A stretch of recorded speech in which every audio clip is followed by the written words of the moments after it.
Thomas chose himself and found peace. If this story moved you, please hit the like button and subscribe for more stories like this. Your support means everything. Thank you for being here. Welcome. A son abandoned his father in a freezing warehouse. 2 bags. No phone. No way home. But what the son didn't know was that his father owned something worth £12 million. This is the story of betrayal, survival, and choosing yourself. Don't lie to me, you came back because of the money. Thomas's voice cracked as he faced his kneeling son in the workshop. Liam's face wet with tears. His expensive suit covered in concrete dust from dropping to his knees. And between them lay the unspoken truth. 7 days ago this same son had abandoned him in a freezing warehouse without a backward glance. But now that a $12 million compensation had been confirmed, suddenly Thomas mattered again. Suddenly he was family again. And the old man's hands shook not with age, but with the volcanic rage of 20 years of sacrifice being reduced to a bank account number. The notification came last week. Where were you the week before that? Liam opened his mouth, but no words came, because they both knew the answer. And in that silence, every birthday missed, every nursing home brochure hidden in desk drawers, every impatient sigh during phone calls crystallized into one undeniable fact. His son had thrown him away like garbage, and only came back when the garbage turned to gold. Thomas, where are we going, Liam? This isn't the way to the coast. Liam, just trust me, Dad. There's something I need to show you. Thomas, son, this area. I haven't been here in decades. Why are we? The car stops. The engine cuts off, and the sound echoes through the empty industrial district. Everything around them is abandoned warehouses and rusted chain link fences. A cold wind blows. Thomas slowly steps out of the car.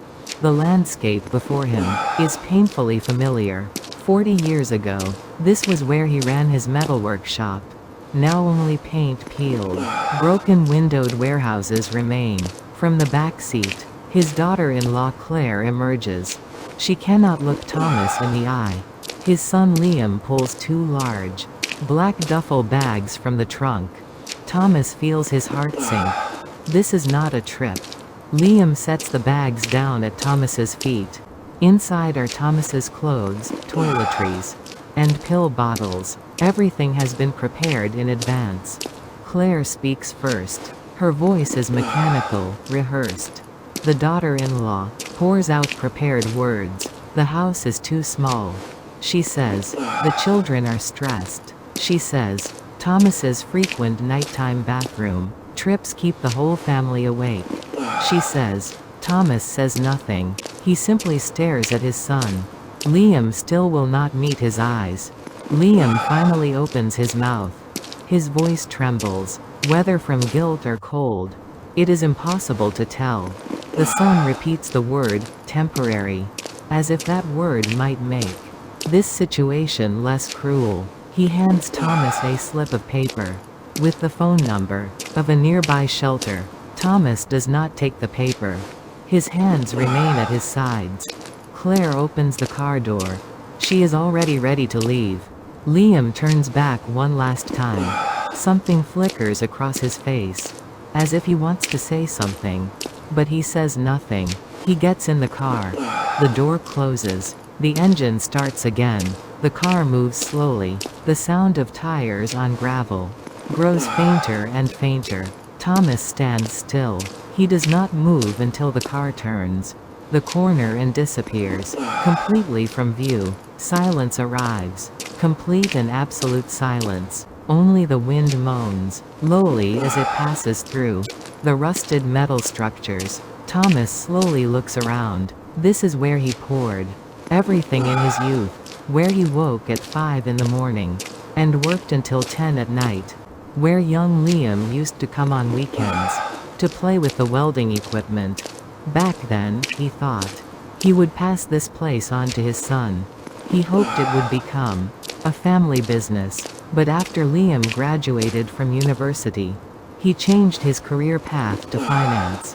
And 15 years ago, when the shop closed due to financial difficulties, Thomas gave all the remaining equipment to his son, because he believed that was love. Thomas picks up the bags. They are heavy. 73 years of his life are packed into 2 duffel bags. He walks toward the nearest warehouse. The door is half open. The hinges are rusted and creak. As he steps inside, only dim light filters through cracks in the broken ceiling. The floor is concrete, cold. In one corner, several old wooden pallets are stacked. Thomas sets down his bags and sits on them. Only then does the trembling come. Not just from the cold. His whole body shakes slightly. His hands tremble. His lips tremble. But no tears come. Thomas does not cry. He forgot how to cry long ago. Not on the day his wife passed away. Not on the day he closed the shop. He was taught that men do not cry. He simply sits there, in the empty warehouse, alone, abandoned. Night falls. Darkness descends quickly. Inside the warehouse, it grows even colder. Thomas pulls a thick sweater from his bag and puts it on. Then he puts an old coat over it. He lies down on the pallet. The hard texture of wood presses against his back. Through the gap in the ceiling, a few stars are visible. Thomas closes his eyes. He does not think he will sleep. But he closes his eyes anyway. And he thinks, I am a burden now. That thought weighs heavily on his chest. But at the same time, a strange clarity arrives. The confused memories of the past few months finally make sense. His daughter-in-law's cold stares. The grandchildren gradually avoiding him. His son always too busy to talk. Dodging conversations. Everything had been leading to this moment. He was a prepared sacrifice. Dawn breaks. Thomas barely slept. His body is stiff. His back aches. His mouth is dry. He gets up and walks outside the warehouse. The morning air cuts coldly into his lungs. He takes a deep breath. Once, twice, 3 times. I must survive. He speaks aloud to himself. His voice is hoarse. Thomas looks around. What should he do in this ruined industrial district? Where should he go? The shelter phone number is somewhere in his bag. But he has no intention of looking for it, because he still has his pride. He begins to walk.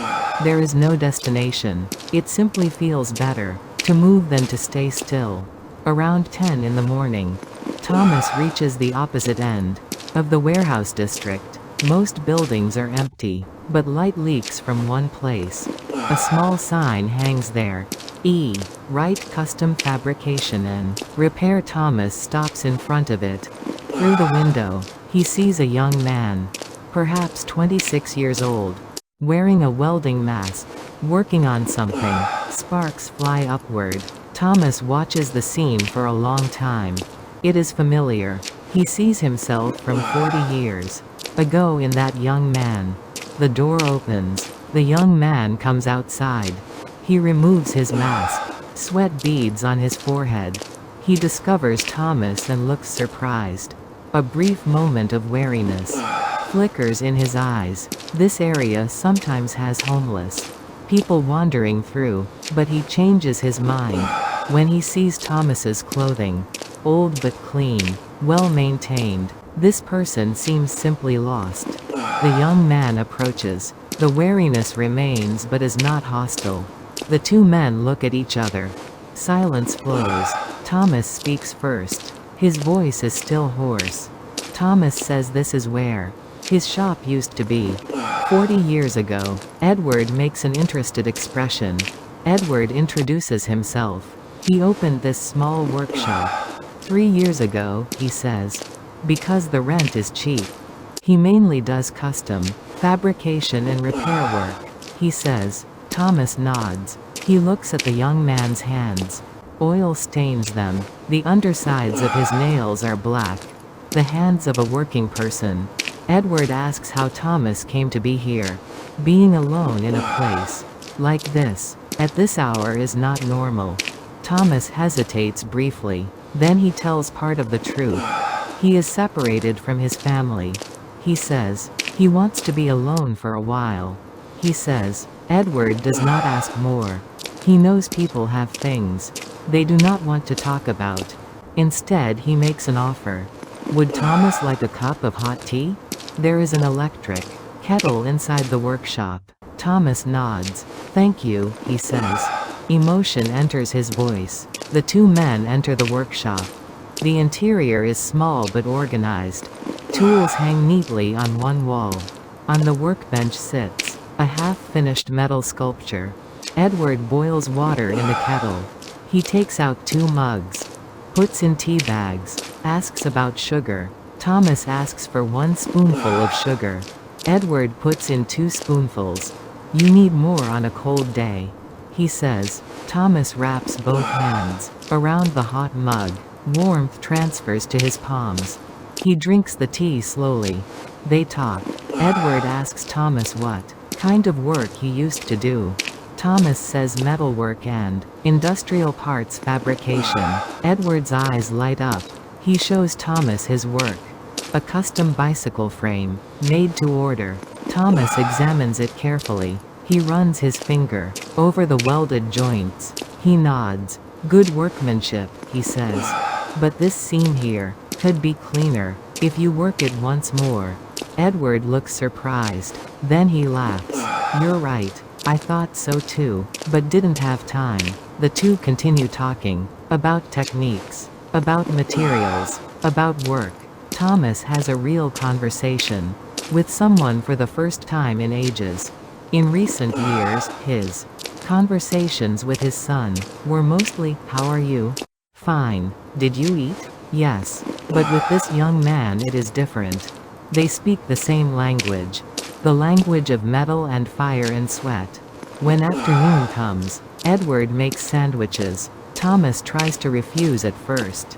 But Edward insists. It's too much for me to eat alone anyway, he says. Thomas accepts. They sit beside the workbench and eat together. Edward asks where Thomas is staying. Thomas hesitates briefly, then tells the truth. He slept in the warehouse last night. Edward is shocked. He looks at Thomas again. This elderly gentleman slept in a warehouse? What happened? He asks. Thomas slowly tells the story. Not everything, but enough. His son brought him here, he says. And left, he says. Edward's face hardens. He says nothing. He does not know what to say. Silence flows, but it is not uncomfortable silence. It is the silence of understanding. Edward finally speaks. Stay here tonight. There's a sofa in the office.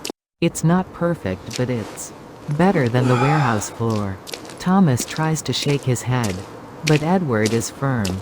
Please, I don't even use that space anyway. Thomas thinks for a moment. Then he nods. Thank you, he says. His voice trembles. That night, Thomas lies on the small office sofa. It is an old sofa but soft. There is a blanket. There is a pillow. And most importantly, it is warm. Thomas closes his eyes. This time sleep really comes. Deep and dark sleep. He feels human kindness. For the first time in ages. 3 days pass. Thomas is staying at Edward's workshop. Edward assigns him small tasks. Tool organizing, parts cleaning, simple welding assistance. Thomas does not refuse. Working is better than thinking. And moving his hands lightens his mind a little. This afternoon, Thomas is organizing the storage room behind the workshop. Dusty shelves, old boxes, forgotten items. He takes down one box. It is heavy. Writing on the box is faintly visible. Wright Metalworks 1983. Thomas stops. That name. It is Edward's surname, but if it is from 1983, then this workshop was Thomas's. He opens the box. Inside are old documents, invoices, receipts, contracts, all more than 40 years old. and beneath them, an old, leather document bag. Thomas's heart pounds. He knows that bag. It is his. His wife gave it to him as a 10th anniversary gift. He takes out the bag, dusts it off, opens the zipper. Inside, documents are neatly organized. Thomas takes them out one by one. Business registration certificate, old bank statements, insurance documents, and last, a thick brown envelope. Thomas opens it. Inside is a legal document. Complex legal terminology, stamps and signatures. He reads slowly, line by line. Then he stops. Land Registry Title Deed Plot 14B. Industrial Zone East A. Land Registry Document. Thomas reads again, more carefully, more slowly. Owner Thomas Edward Wright, his name. Thomas takes a deep breath. Memories return, piece by piece, slowly. 40 years ago, when he started this workshop, he rented the building, but he bought the land. Land was cheap back then. He planned to build his own building someday, but the economy worsened. Business became difficult, and eventually he had to close the workshop. Then he gave everything to his son. Equipment, tools, inventory, everything. But the land? Thomas searches his memory. Did he tell his son about the land? Did he show him the registry document? No, he did not. At that time, the land was almost worthless. The industrial district was declining. Companies were leaving. That land was just an empty lot. So Thomas forgot about it completely. But now, 40 years later, this document is in his hands. And that land is still in his name. Thomas presses the document tightly to his chest. His hands tremble. He does not yet know clearly what this means, but he knows it is important. He carefully puts the documents back in the envelope and goes to find Edward. Edward is welding at the workbench. When Thomas approaches, he removes his mask. Thomas shows him the documents. Edward reads them. His eyes grow wider and wider. Is this really yours? He asks. Thomas nods. Edward whistles. This land is probably worth quite a bit now.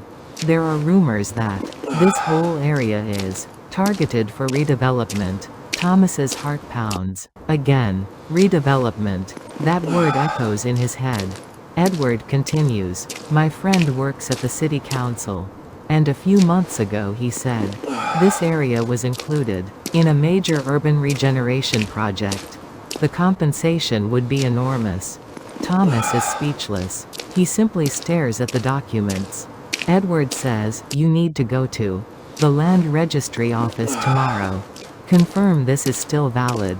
And go to the city council, too, to find out about the redevelopment plan. Thomas nods. His heart beats rapidly. That night, he cannot sleep. He keeps looking at the documents, reading every word again and again. Is this real? Could this be his salvation? Or another disappointment? He does not know. But for the first time in days, he feels something called hope. Small and weak, but still hope. The next morning, Thomas and Edward head to the land registry office together. Edward closes the workshop and drives Thomas into town. The registry office is downtown. A gray brick building. Fluorescent lights. The smell of paper. The counter clerk is a middle-aged woman. She wears glasses. Thomas hands her the documents. She takes them and enters the information into her computer. The sound of keyboard typing. Mouse clicking. A brief silence flows. She stares at the screen. Frowns. Checks again. This is strange, she says. Thomas's heart sinks. Something is wrong. But the clerk continues. This registration is still valid. It was registered in 1982. And there have been no ownership changes since then. It's under Thomas Edward Wright's name. Thomas exhales. He realizes he was holding his breath.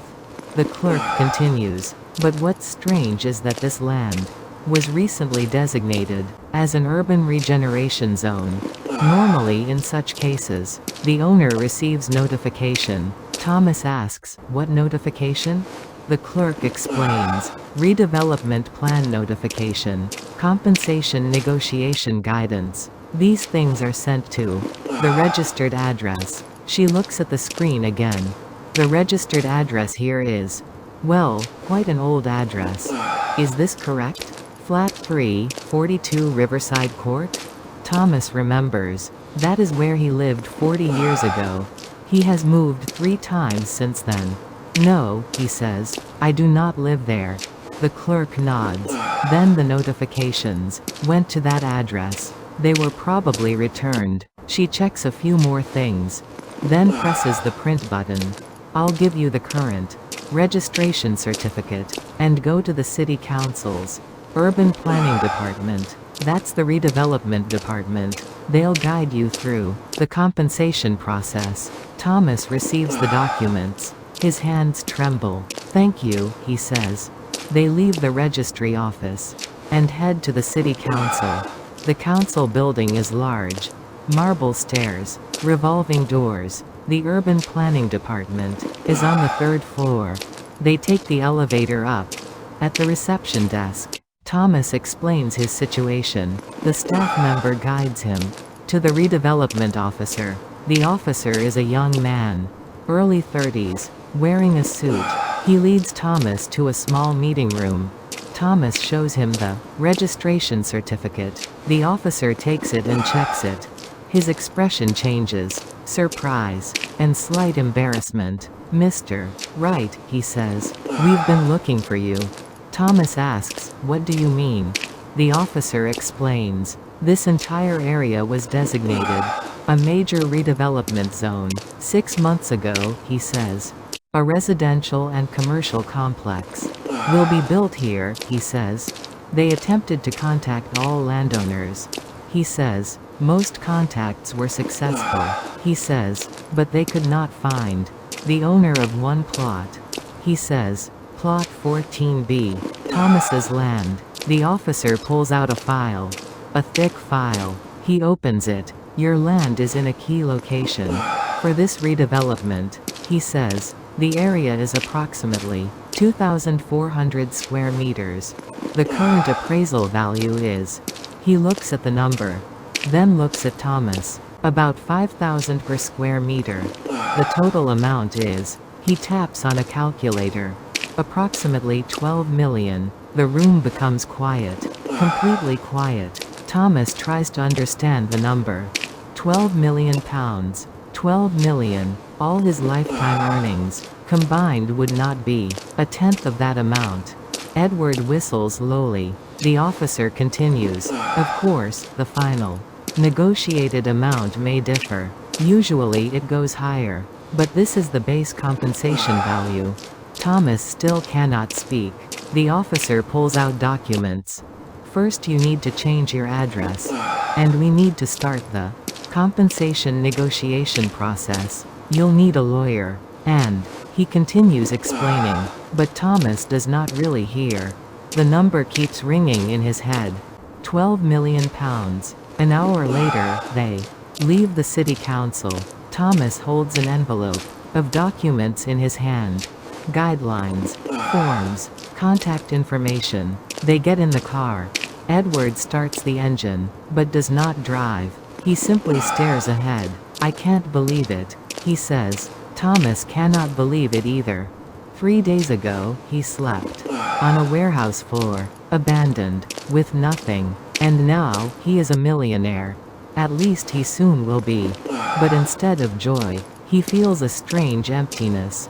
Because he knows what will happen when this news spreads. His son will return. 1 week passes. With Edward's help, Thomas hires a lawyer. Paperwork is progressing. Everything has been officially confirmed. His land, his rights, his compensation, and the expected thing happened. Liam appeared. That afternoon, Thomas is helping Edward at the workshop. The sound of the door opening. He turns his head. His son stands in the doorway. Liam. His face is pale. Dark circles under his eyes. His clothes are wrinkled. Father, he says. Thomas does not answer. He simply looks at his son. Liam takes one step inside. Behind him, Claire is visible. She stays in the car. How did you find me? Thomas asks. Liam answers. The city council contacted me about your land. They couldn't find you, so they contacted me. Thomas nods. Of course. Liam's address would have been listed as Thomas's emergency contact. Liam says, Father, come home, please. Thomas laughs. There is no humor in the laugh. Why should I come home? He asks. Liam is flustered. Because you're our family. We love you. Thomas puts down his tool. He faces his son directly. You did not love me 1 week ago. Liam's face reddens. Father, that was. You abandoned me in a warehouse. It was temporary. How? Temporary? A month? A year? Until I died? Liam cannot answer. Thomas continues. If the city council had not contacted you, would you be here now? Liam raises his voice. That's not fair. We were struggling. We had no money. The house was too small. So you abandoned your father? I didn't abandon you. Then what was it? Silence flows. Heavy, suffocating silence. Tears well up in Liam's eyes. Father, I'm sorry. I'm really sorry. I didn't know what to do. Thomas says nothing. Liam continues. Claire, she pressured me. She said the children were stressed. And I was exhausted too. Work was hard, money was tight. So you sacrificed me? Liam kneels down. Actually kneels. On the workshop floor. Please, Father, give me another chance. Come back to our house. Everything will be different. I promise. Thomas looks down at his son. His kneeling son. His crying son. He thinks he should feel something. Pity, or anger, or anything. But all he feels is empty hollowness. Stand up, he says. Liam stands. His face is stained with tears. Thomas says, I will not. Return to your house. But Father, listen. You abandoned me. You came back because of money. That is the truth. No, that's not it. Thomas shakes his head. I am old now, but I am not a fool. Liam begins crying again. Harder this time. His whole body shakes. Thomas watches it, and his heart aches a little. A little, but not enough. Go, he says. Father, please go. Liam says nothing more. He turns toward the door. His footsteps are heavy. The door opens and closes. Thomas is left alone. Edward has been standing quietly in the back. He says nothing. Thomas walks to the window. Outside, Liam gets in the car. The car starts and disappears. Thomas feels nothing. No, that is a lie. He feels something. Freedom. That night, Thomas cannot sleep. He lies on the sofa, staring at the ceiling. Liam's crying echoes in his ears. He is not certain he did the right thing. Rejecting his son. Turning away from his kneeling son. Was that really right? But at the same time he knows. If he returned, everything would be the same. He would be a burden again. An existence to be tolerated. A burden endured because of compensation money. That is not love. At 5 in the morning, Thomas gets up. He boils water, makes tea. Edward also wakes early. He is always an early riser. He sits next to Thomas. A brief silence flows. Comfortable silence. Edward speaks first. Last night was hard for you. Thomas nods. Edward continues. I don't know what to say. Family matters are complicated. Thomas sips his tea. It is hot. His tongue burns slightly. My father left me too. Edward says. Thomas looks at him. Edward explains. I was 12. One morning I woke up. And my father was gone. He left only a note. It said, I'm sorry. I can't do this anymore. Thomas cannot speak. Edward continues. My mother raised me alone. Working 2 jobs. Cleaning and night shifts. At a gas station, I watched my mother wear down. A little more each day. His voice trembles, but he continues. My mother died when I was 23. Heart attack. The doctor said it was overwork. Thomas looks at Edward's hands. Young hands, but hands covered in scars. That's why I do this work. Edward says, my mother always wanted me to go to university, but I liked making things with my hands. So I opened this workshop. For my mother. Thomas understands. They are different generations, different lives, but the same wounds. Your mother would be proud of you. Thomas says. Edward smiles. A sad smile. I hope so. They drink tea together, wordlessly, but not lonely. The sun rises. A new day begins. Edward asks, what will you do now? When you get the compensation? Thomas thinks. He has never really thought about it. He has just been surviving day by day. I don't know. He answers honestly. Edward says, I think you should. Do something for yourself. You've lived your whole life for other people. For your wife. For your son. Now it's your turn. Thomas chews on those words.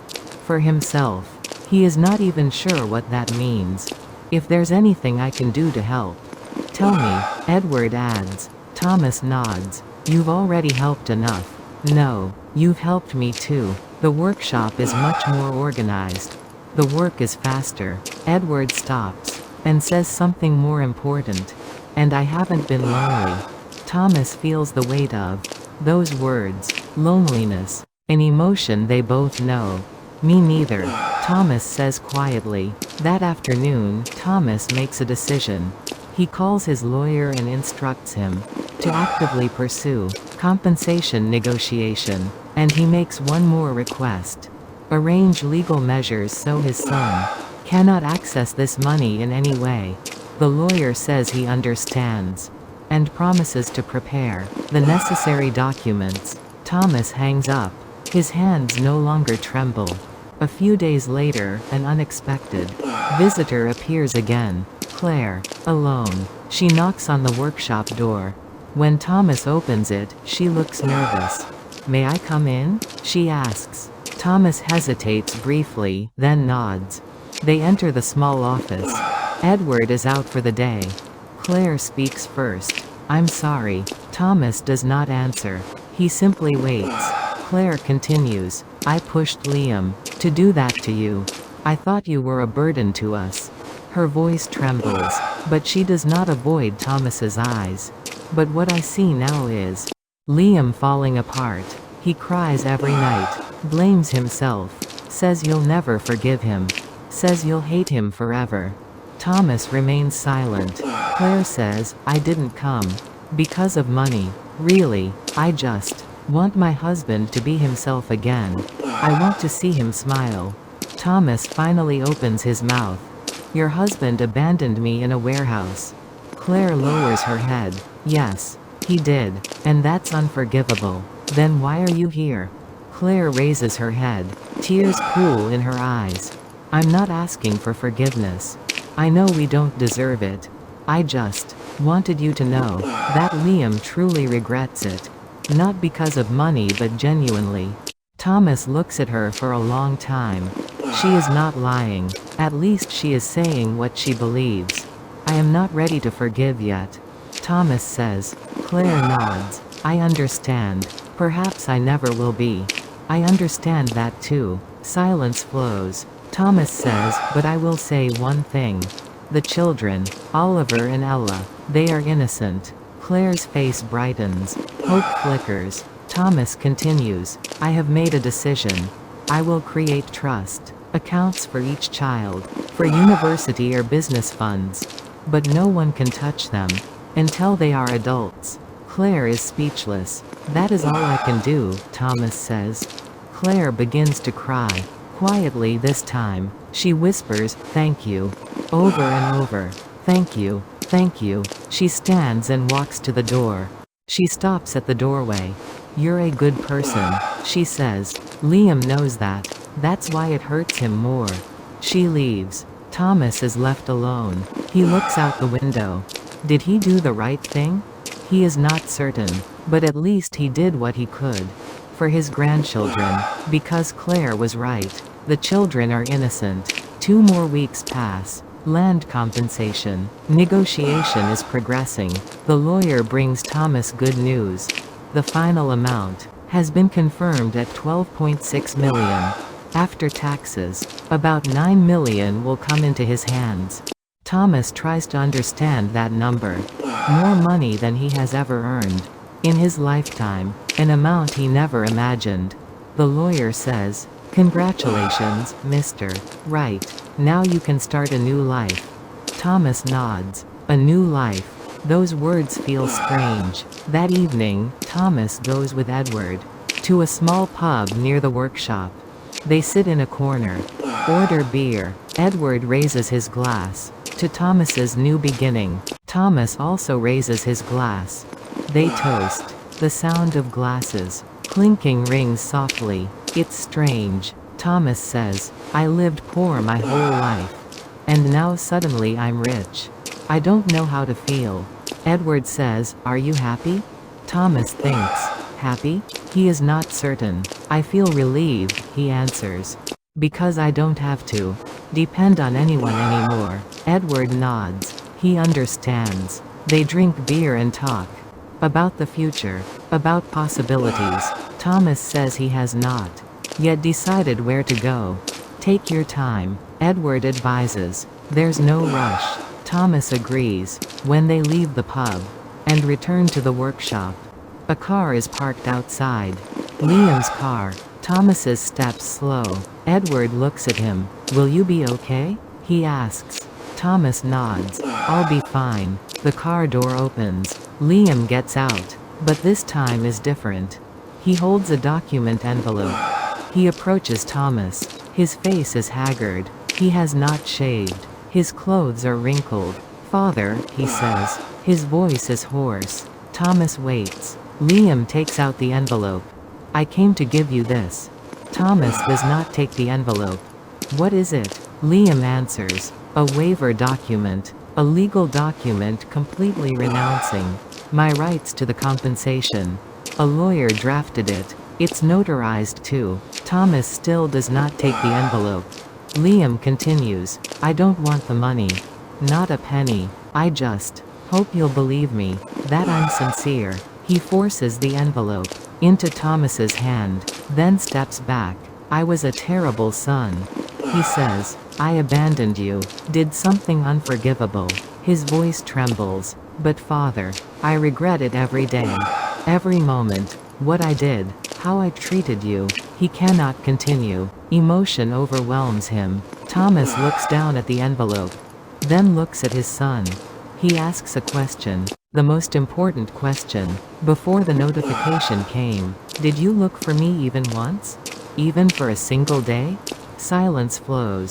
Liam cannot answer. He tries to open his mouth, but no words come, because they both know the answer. "No, he did not look." Thomas nods. "That is your answer." Liam's face crumbles. He tries to kneel again, but Thomas raises his hand. "Do not do that." Liam stops. Thomas says, "I do not hate you. But I cannot forgive you either. At least not now. Father, I need time. Perhaps a very long time. Perhaps a lifetime." Liam lowers his head. Thomas continues. "But I will promise one thing. Your children, my grandchildren, they will be cared for. I will make a path for them." Liam raises his head. Tears flow down. "And this," Thomas returns the envelope, "is not necessary. I have already taken legal measures. So you cannot access this money." Liam takes the envelope. His hands tremble. "But if you have truly changed," Thomas says, "show it through actions. Not words. Be a good father.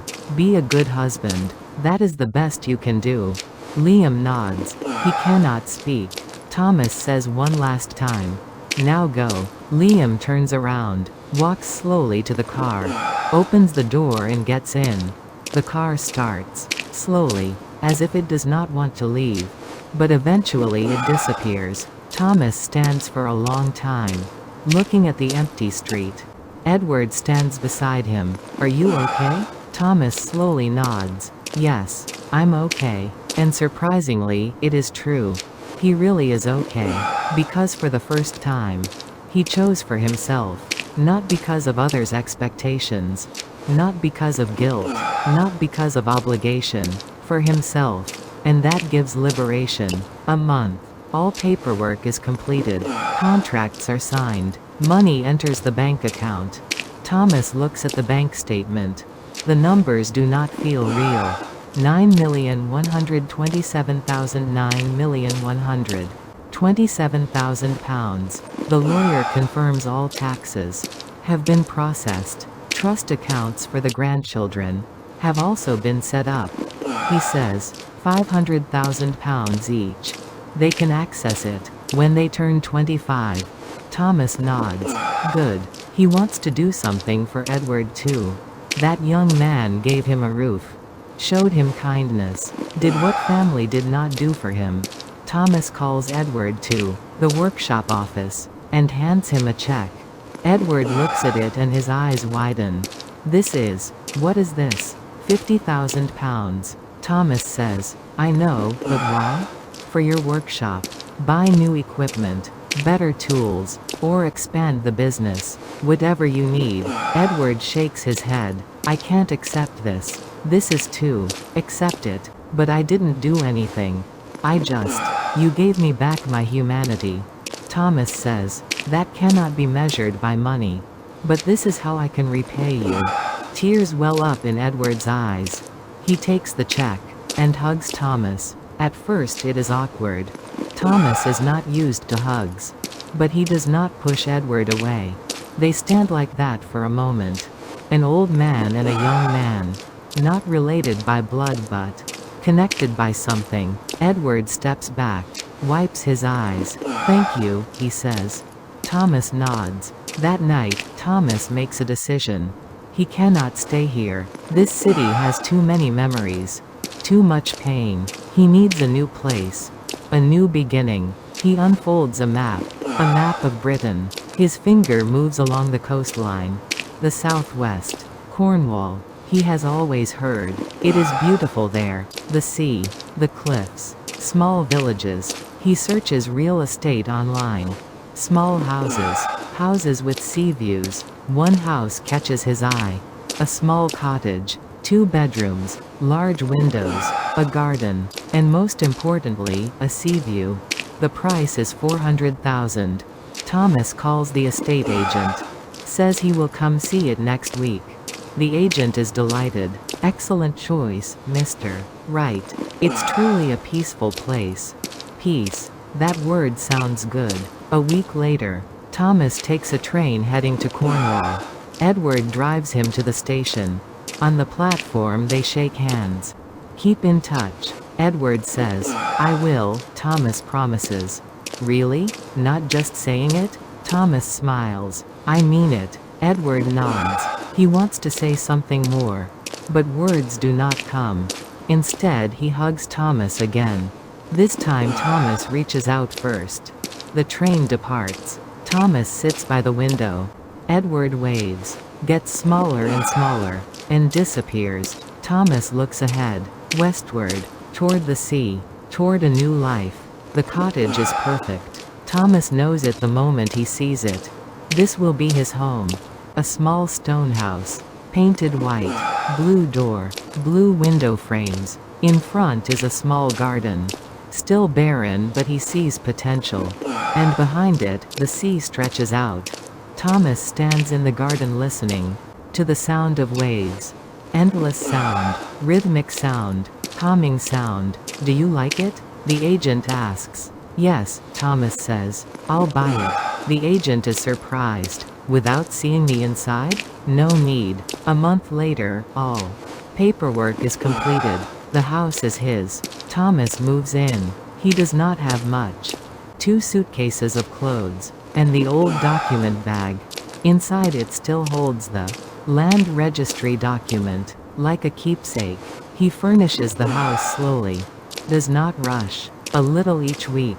He buys second-hand furniture. Sturdy and comfortable things. A bed. A sofa. A dining table. He also works on the garden. pulls weeds, tills the soil, plants seeds, tomatoes, herbs, flowers. It is therapeutic. Working with his hands, growing something. The villagers are kind. They are curious about the newcomer, but do not pry too much. The nearby pub owner talks to Thomas. From London, I hear? Yes, Thomas answers. Retired? You could say that. The pub owner nods. Good choice. It's quiet here, peaceful. No one's in a hurry. Thomas smiles. That's what I want. On weekends, villagers invite Thomas to dinner. At first he refuses, but they are persistent.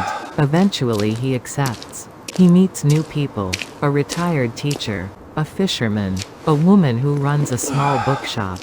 They do not ask Thomas about his past. They simply accept the present. Thomas is grateful. 3 months pass. Thomas now has a routine. He wakes every morning at 6. Boils tea, goes to the garden, and looks at the sea. After breakfast he takes a walk. Along the coastal cliffs. An hour. Sometimes 2 hours. In the afternoon he tends the garden. Or works on the house. Small repairs. Painting. Installing shelves. In the evening he reads. Things he has not read. In a long time. Novels. History. Poetry. At night he falls asleep listening to the sound of the sea. Is he lonely? Sometimes. But it is not bad loneliness. It is tranquility. Peace. He speaks regularly with Edward on the phone. Edward says business is going well. With Thomas's money he bought new equipment and is taking on bigger projects. It's all thanks to you. Edward says. No, Thomas answers. It's thanks to your hard work. One day, Thomas receives a letter in the mail. A handwritten letter. Liam's handwriting. Thomas holds it for a while. Does not open it.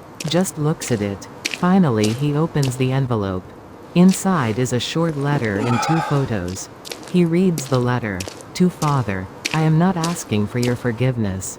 I know I don't deserve it. I just wanted you to know. I am trying to change.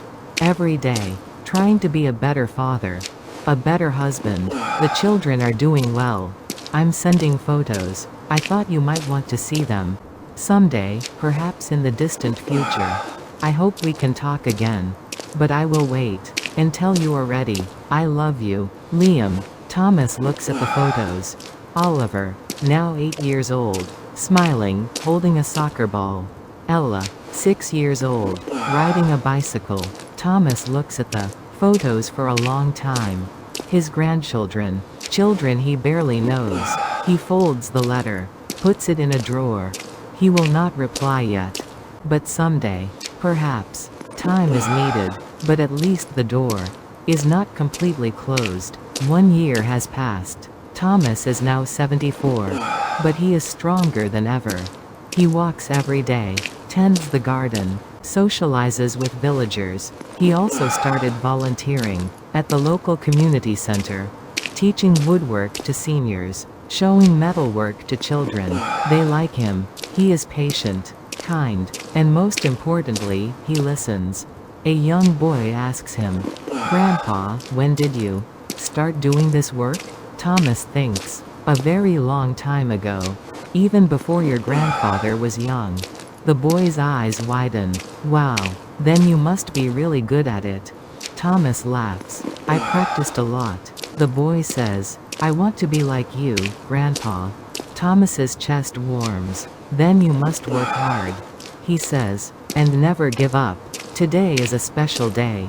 Thomas's birthday. 75 years old. In the morning, Edward calls. Happy birthday, Thomas. Thank you, Thomas says. Do you have any special plans? No, I'll spend it as usual. That won't do. It's your birthday. Thomas laughs. When you get old, birthdays feel like any other day. But Edward is not satisfied.